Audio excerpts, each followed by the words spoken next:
Donald Trump cannot walk. That was the public sentiment after watching our cognitively and physically collapsing president scoot his way down the Air Force One stairs, and it was barely a scoot on a very disturbing landing of Air Force One that now has everyone talking about the president's health once again. And as we know, that drives him crazy. We are going to get into it all, but before we do, if I could quickly ask you to leave a like on this video, and if you haven't already and you enjoy our channel and the fact that unlike the mainstream media, we actually call out Donald Trump's decline, to hit that subscribe button because it goes a long way in supporting our work. Now, before we get into Donald Trump unable to walk down these Air Force One steps on a disaster landing, I want to start with Lawrence O'Donnell breaking down how this is not just a one-time event, and now it's time for the mainstream media to actually cover Donald Trump's decline. Lawrence broke it down right here. It's very important context to start. And we now have a number for it. 39%. That is the measure of Donald Trump's physical decline since his first time in the White House. 39%. In an article published tonight by the New York Times, Katie Rogers and Dylan Friedman report under the headline, "Shorter Days, Signs of Fatigue, Trump Faces Realities of Aging in Office." The Times has documented the newly abbreviated schedule for the struggling 79-year-old man. Quote, in 2017, the first year of his first term, Mr. Trump's scheduled events started at 10:31 a.m. on average. By contrast, Mr. Trump in his second term has started scheduled events in the afternoon on average at 12:08 p.m. His events end on average at around the same time as they did during the first year of his term, shortly after 5 p.m. The number of Mr. Trump's total official appearances has decreased by 39%. 39% less Donald Trump. That's what we're getting now. Donald Trump was the laziest president we had ever seen in his first term. He is now 39% lazier. And he is now apparently struggling with a 5-hour workday. And of course, none of us have seen him do anything that in any way meets the definition of work during those 5 hours. The Times reports Mr. Trump appeared to doze off during an event in the Oval Office. And so we are now covering the physical decline and fall of Donald Trump.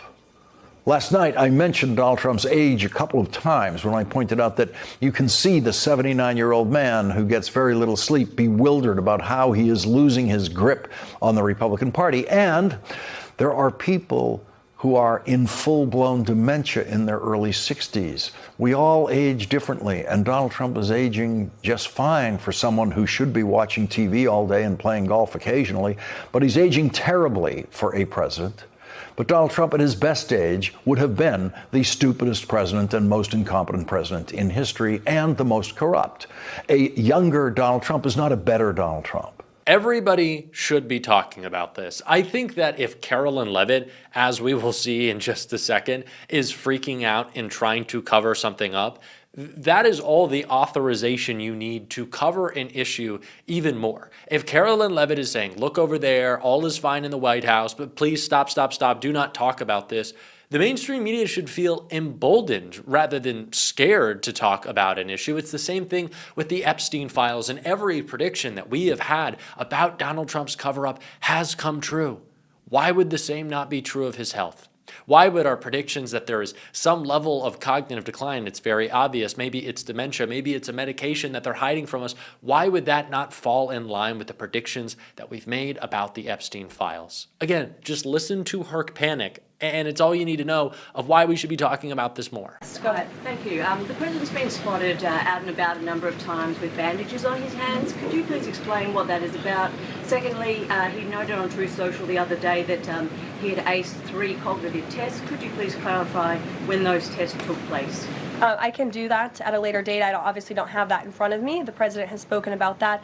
It is always a, we'll get back to you, or it doesn't really matter, or I've already said all that I need to say. It is never a straight answer from Carolyn Levitt. And again, that should be pushing people to want to cover this more, especially as the internet was all abuzz after Donald Trump's very very iffy walk down some stairs on Air Force One. I'm surprised he didn't take the short steps considering how confused and concerned he was about his own legs. But the public reaction to Donald Trump walking, you'll see why. But let's get on Air Force One steps. Donald Trump has fueled new speculation about his health after an awkward descent on Air Force One stairs. A video of the 79-year-old president exiting the plane at Palm Beach International Airport on Saturday morning, posted by MAGA influencers, has drawn attention online for Trump's odd hand movement and slow, careful descent. In the video, Trump appears at the aircraft door and slaps his right leg 3 times with his right hand before heading down the stairs. He cautiously navigates the steps while gripping tightly onto the railing, taking about 18 seconds to reach the bottom of the short staircase. He then plops into the Beast, the heavily armored presidential car, where he is seen, of course, drinking what appears to be Diet Coke. Trump is spending Christmas at Mar-a-Lago. Critics online were quick to note the president's apparent frailty, in particular leg slapping. Tapping that leg to make sure it works going down, one ex-user commented. Another wrote, I wish he concentrated on the economy like he concentrated on going down those stairs. One person hypothesized about his hand motions, it is not his leg he is touching, but he is trying to get life back into his hand. The elderly president's supporters defended him, however, with many pointing out that Trump had just wrapped up a long day, including a rally in Rocky Mount, North Carolina.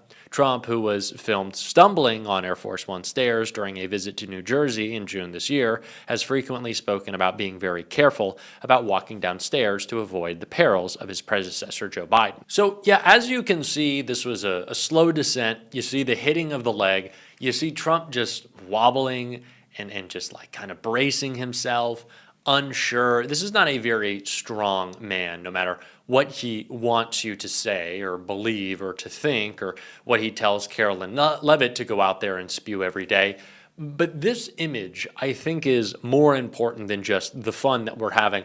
I'd also like to point out that it's interesting timing for Donald Trump's health to be something that the mainstream media finally gives a little bit of attention to at the same time as he puts his name on the Kennedy Center, because he didn't just put his name on the Kennedy Center. It now reads, and this is funny for how tragic and gross and shameful it is, the Donald Trump and John F. Kennedy Memorial.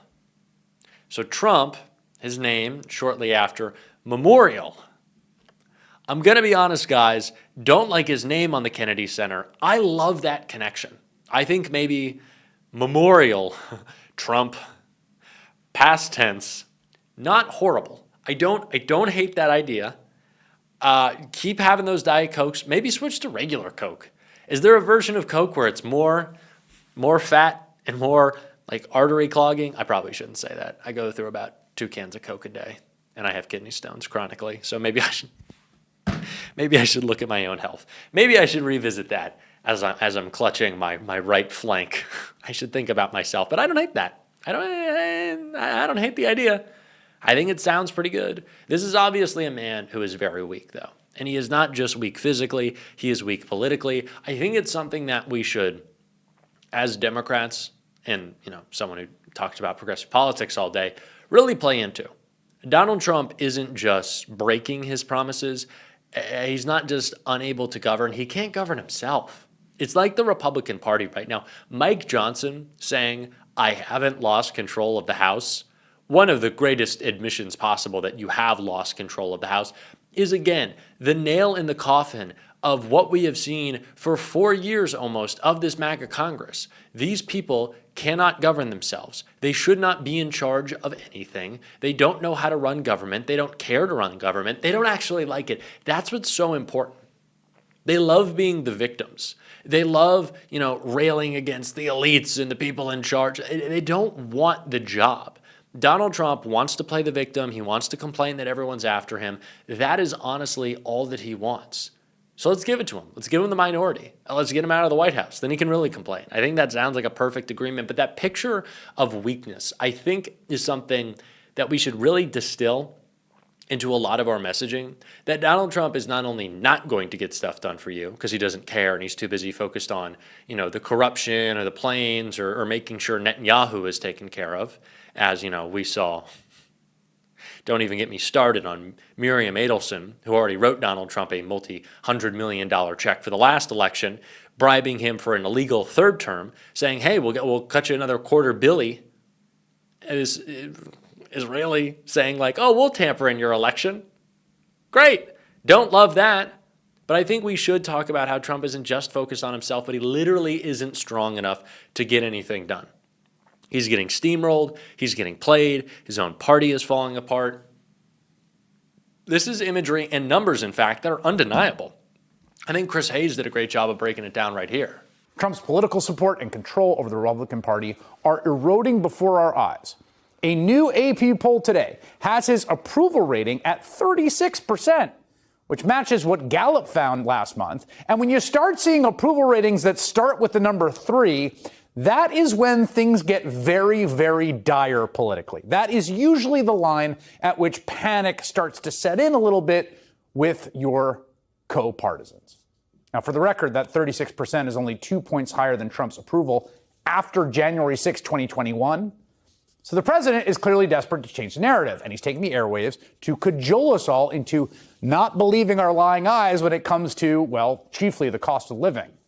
And on the same day that Trump desperately tries to right the ship, we got another illustration of just how much his political standing has eroded in just the last few months, because today, 4 Republicans signed on to a Democratic discharge petition to force a House vote on a 3-year extension of insurance subsidies that are set to expire for tens of millions of Americans 2 weeks from today.